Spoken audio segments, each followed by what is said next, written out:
So very early in the piece, we felt that the Women's T20 World Cup ought to be played as a major event in its own right. Historically, the women's matches have been played in the afternoon before the men's matches in the evening, and obviously in the afternoon people are at school, they're at work, so has felt historically like a bit of a curtain raiser. Cricket is Australia's national sport.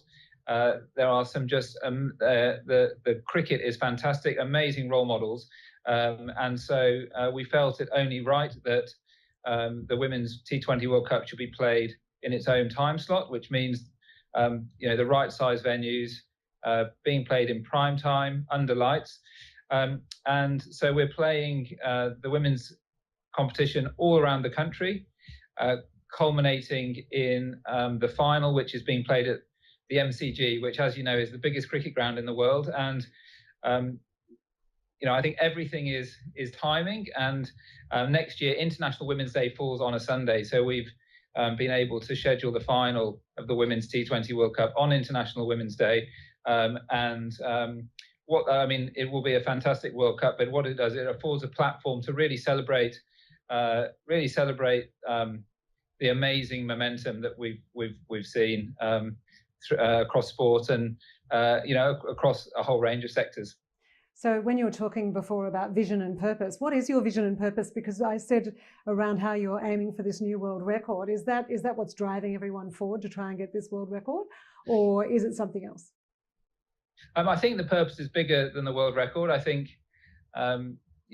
it's a hugely everyone's very busy. There are so many events. It's a very competitive landscape, and I think really to cut through.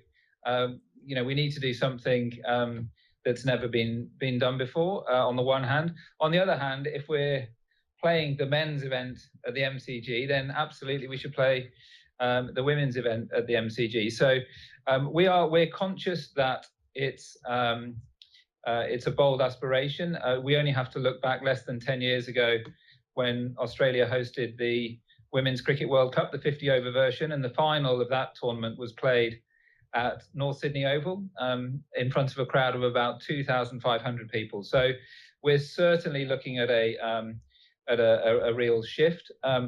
But we feel that if you think about that day, International Women's Day in 2020, next year, when the sun rises up over New Zealand, Australia, and then the eyes of the world will wake up to see, the World Cup final here in Australia. It's a very visual and a very powerful symbol of equality, that the world's best players, are playing on the same stage as the men.